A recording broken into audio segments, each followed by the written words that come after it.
Hope you are all doing blooming and advancing. My name is Muhammad Sulaiman from district Sagar. Today we will talk about we will go through the animal tissues. कुछ दोस्तों ने जो request की है कि animal tissues पर आप lecture upload करें, so I am going to leave my sequence and today we will talk about the animal tissues. आज हम एनिमल टिश्यूज़ पर बात करेंगे. Let's take a excursion trip to the human body. अगर हम ह्यूमन बॉडी पर तवज्जो दें या ह्यूमन बॉडी की एक ट्रिप जो है लें, तो we will get 4 types of tissues in human body. There are 4 types of tissues present in the human body.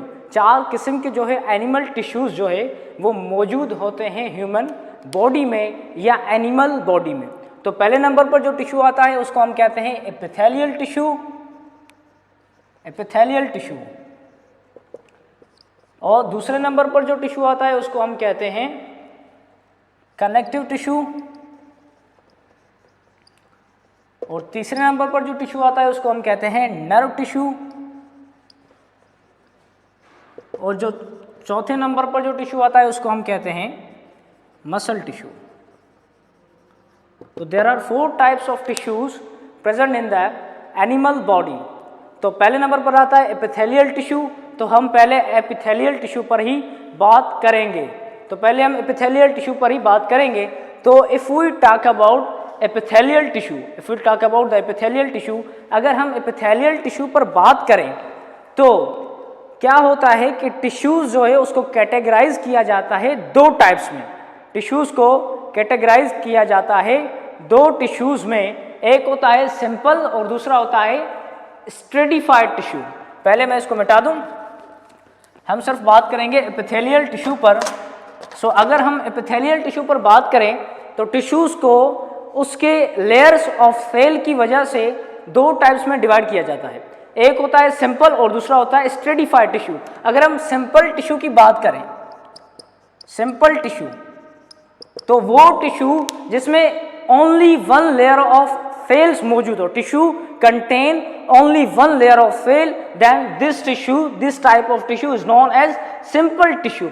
If cell contain more than 1 layer of cells, then this tissue या this type of tissue is called stratified tissue.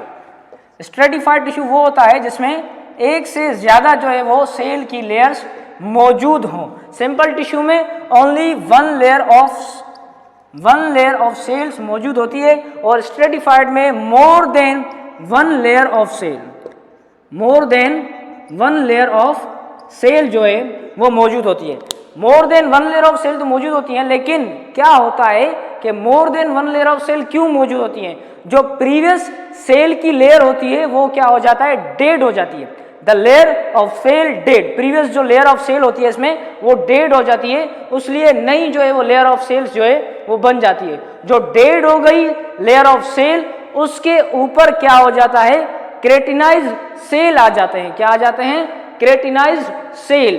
क्रेटिनाइज एक किस्म की protein है जो कि उस dead cell के ऊपर जो है लेयर बनाती है. तो अगर सेल जो है मोर देन 1 लेयर ऑफ जो है मतलब टिश्यू जो है more than 1 layer of cell से बना हो तो उसे हम स्ट्रेटिफाइड टिश्यू कहेंगे.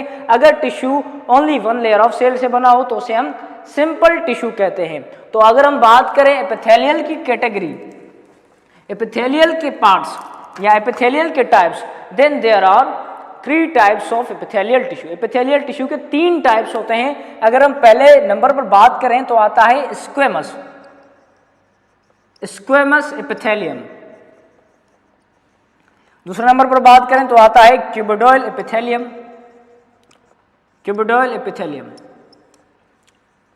अगर हम तीसरे नंबर पर बात करें तो आता है कोलमनर, कोलमनर एपिथेलियम. तो squamous epithelium, cuboidal epithelium and columnar epithelium. तो मैंने जैसे आपको बताया कि एक होगा simple squamous, simple cuboidal, simple columnar, जिस टिश्यू में एक लेयर ऑफ जो है वो सेल हो. और अगर हम बात करें stratified squamous, stratified cuboidal, stratified columnar, तो उस टिश्यू में क्या होंगी? 2 लेयर ऑफ सेल्स या मोर देन 1 लेयर ऑफ जो है सेल्स मौजूद होंगी. तो हम पहले बात करेंगे सिंपल स्क्वेमस एपिथेलियम पर. Simple squamous epithelium. Simple squamous epithelium मतलब वो एपिथेलियम टिश्यू, वो स्क्वेमस एपिथेलियम जिसमें only one layer of cells जो है मौजूद हो। अगर हम बात करें स्क्वेमस एपिथेलियम के शेप की, तो ये जो है टिश्यू कुछ इस तरह होता है, ये टिश्यू कुछ इस तरह होता है। ये देखिए सेल की ओनली वन लेयर है, तो इसे हम कहेंगे सिंपल स्क्वेमस। अगर हम फंक्शन पर आए, if we will go through the functions of simple squamous, तो सिंपल स्क्वेमस पहले जो इस्तेमाल होता है alveoli of lungs, alveoli of lungs में जो है इस्तेमाल होता है। अगर हम बात करें एलोवियोली ऑफ लंग्स में, तो ये जो है एक इंपॉर्टेंट रोल प्ले करता है in exchange of gases. This tissue also plays an important role in exchange of gases. जो exchange of gases होती हैं एलोवियोली में, उसमें जो है वो important रोल प्ले करता है। अगर हम बात करें तीसरे नंबर पर, तो important role in exchange of gases भी हो गया, और जो डिफ्यूजन और फिल्ट्रेशन के प्रोसेसेस होते हैं, डिफ्यूजन एंड फिल्ट्रेशन के जो प्रोसेसेस होते हैं, उसमें भी ये इंपॉर्टेंट रोल प्ले करता है। अगर हम बात करें एलोवियोली की, तो एलोवियोली क्या है, बेसिक यूनिट है लंग्स का। Alveoli is the basic unit of lungs, जहां पे एक्सचेंज ऑफ गैसेस अकोर्स। तो एक्सचेंज ऑफ गैसेस में भी जो सिंपल स्क्वेमस एपिथेलियम है वो इंपॉर्टेंट रोल प्ले करता है। और अगर स्क्वेमस एपिथेलियल टिश्यू की बात करें, तो वो जो भी बॉडी के सरफेसेस होते हैं उसको लाइनिंग करने में मदद करते हैं, ठीक है। लेकिन जो आउटर लेयर ऑफ स्किन है, उसमें भी एपिथेलियल टिश्यू जो है वो मौजूद होते हैं। लेकिन सिंपल स्क्वेमस की हम बात करें, तो एलोवियोली ऑफ लंग्स में जो है वो मौजूद होते हैं। अगर हम बात करें important role in exchange of gases में जो है वो काम करते हैं। अगर हम बात करें डिफ्यूजन एंड फिल्ट्रेशन में भी वो काम करते हैं। तो now moving toward the next, दूसरे नंबर पर जो एपिथेलियल आता है वो होता है cuboidal, simple cuboidal, simple cuboidal epithelium. Simple cuboidal epithelium की अगर बात करें, तो सिंपल एपिथेलियम की अगर बात करें क्यूबिडोइल एपिथेलियम की, तो सिंपल क्यूबिडोइल एपिथेलियम जो है वो ऑलमोस्ट किडनीज में इस्तेमाल होता है। कहाँ पे, किडनीज में, ऑलमोस्ट किडनीज में इस्तेमाल होता है। अगर हम बात करें किडनीज में, तो किडनीज में कहाँ पे इस्तेमाल होता है, डक्ट्स ऑफ ल्यूमन। कहाँ पे, डक्ट्स ऑफ ल्यूमन। अब आप कहेंगे भाई ल्यूमन क्या है, ल्यूमन क्या होते हैं, स्मॉल स्पेसेस होते हैं। Lumens are small spaces where secretion and absorption occurs. अगर हम बात करें तीसरे नंबर पर, तो ये ग्लैंड्स में भी काम आता है, ग्लैंड्स में काम आता है, ग्लैंड्स में जो है वो कवर करता है। तो बात करें थायराइड ग्लैंड की, थायराइड ग्लैंड में क्या होता है, फॉलिकल्स मौजूद होते हैं। क्या, फॉलिकल्स एक पार्ट है थायराइड ग्लैंड का जो मौजूद होता है, उसको कवर करने में, उसकी लाइनिंग करने में सिंपल क्यूबिडोइल एपिथेलियम काम आता है। और जो फॉलिकल्स है वो क्या रिलीज करता है, थायराइड हार्मोन्स रिलीज करता है, क्योंकि थायराइड ग्लैंड में मौजूद है। तो कौन से हार्मोन्स रिलीज करेगा, थायराइड हार्मोन्स। अगर हम बात करें डक्ट्स ऑफ ल्यूमन, किडनीज में जो डक्ट्स ऑफ ल्यूमन मौजूद होते हैं वो होते हैं बोमेन कैप्सूल में। किसमें, बोमेन कैप्सूल में। बोमेन कैप्सूल जो किडनी में मौजूद होता है, कहाँ पे मौजूद होता है, किडनी में नेफ्रॉन्स में मौजूद होता है। कहाँ पे, नेफ्रॉन्स में। नेफ्रॉन्स क्या है, the basic unit of kidney. Nephrons basic unit of kidney है, और नेफ्रॉन्स में एक कप लाइक स्ट्रक्चर मौजूद होती है जिसे हम कहते हैं बोमेन कैप्सूल। और बोमेन कैप्सूल में ही ये जो डक्ट्स हैं वो मौजूद होते हैं। और अगर हम बात करें ग्लोमेरुलस की, ग्लोमेरुलस की, तो ग्लोमेरुलस में भी जो है वो डक्ट्स मौजूद होते हैं। ग्लोमेरुलस क्या है कि कैपिलरीज हैं या वेसल्स हैं, जो भी किडनीज में मौजूद हैं, कैपिलरीज या वेसल्स, उसको हम कहते हैं ग्लोमेरुलस, ठीक है। तो बोमेन कैप्सूल भी होगा। बोमेन कैप्सूल को फर्स्ट जो ऑब्जर्व किया था वो किया था सर विलियम बोमेन ने। Bowman capsule was first discovered or observed by Sir William Bowman। तो ये भी कंप्लीट हो गया। अगर हम सिंपल क्यूबिडोइल की बात करें, तो सिंपल क्यूबिडोइल आपके जो हैं वो ओवरी जो है को कवर करने में और मेल टेस्टिस को कवर करने में भी काम आता है। ओवरीज जो बनती हैं उसमें कंट्रीब्यूट नहीं करता, मेल टेस्टिस जो बनते हैं उसमें ये कंट्रीब्यूट नहीं करता, लेकिन जो मेल टेस्टिस और ओवरीज होती हैं उसको कवर करने में ये टिश्यू जो है सिंपल क्यूबिडोइल एपिथेलियम काम आता है, ठीक है, ये कंट्रीब्यूट नहीं करता। और जो ओवरी बनती हैं उसको हम क्या कहते हैं, ओवोजेनेसिस। जिस प्रोसेस में ओवरी बने उसको ओवोजेनेसिस कहते हैं, और जिस प्रोसेस में मेल टेस्टिस बने उसको हम कहते हैं स्पर्मेटोजेनेसिस, ठीक है। तो now we will move toward the next epithelial tissue. ये भी हो गया। तो नेक्स्ट एपिथेलियल क्या है, simple columnar tissue. Simple columnar, अगर क्यूबिडल की स्ट्रक्चर की बात करें तो क्यूबिडल की स्ट्रक्चर कुछ ऐसे स्क्वायर की तरह होती है। सिंपल है तो only one layer of cell होगी, ठीक है। अगर स्ट्रेटिफाइड कहूँ तो डबल लेयर ऑफ सेल्स या ट्रिपल लेयर ऑफ सेल्स जो है वो आप बना लें। तो अब जो टिश्यू आता है वो है simple columnar, simple columnar tissue. Simple columnar की अगर बात करें तो सिंपल कॉलमनर टिश्यू क्या होता है, वो इस्तेमाल होता है फीमेल रिप्रोडक्टिव ऑर्गन्स में। कहाँ पे, फीमेल रिप्रोडक्टिव ऑर्गन्स में ये मौजूद होता है।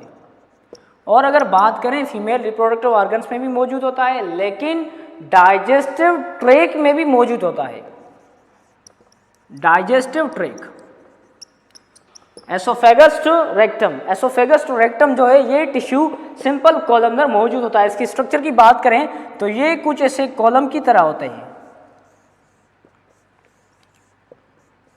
ये स्ट्रक्चर है सिंपल कॉलम की तरह, और female reproductive part digestive tract में इस्तेमाल होता है, एसोफेगस टू रेक्टम।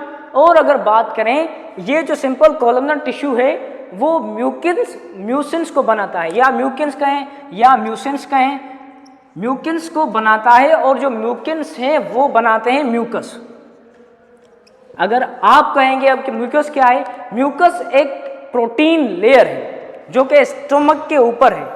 स्टोमक के ऊपर एक प्रोटीन की लेयर है जिसे हम कहते हैं म्यूकस।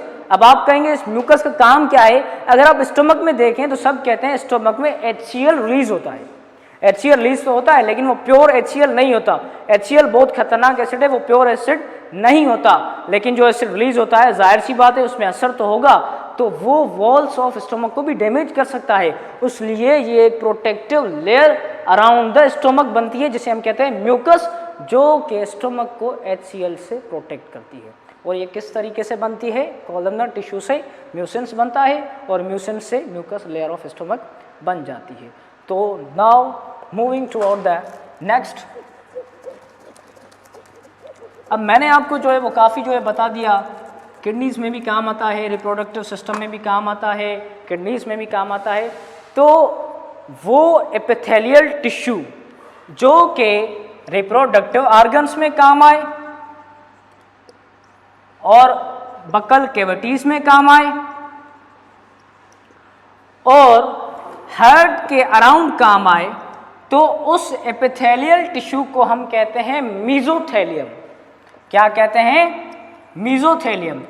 जो एपिथेलियल टिश्यूज अगर रिप्रोडक्टिव में काम आए, बकल कैविटीज़ में काम आए, हार्ट में काम आए, तो उन जो है वो एपिथेलियम टिश्यू को हम कहते हैं मीजोथेलियम।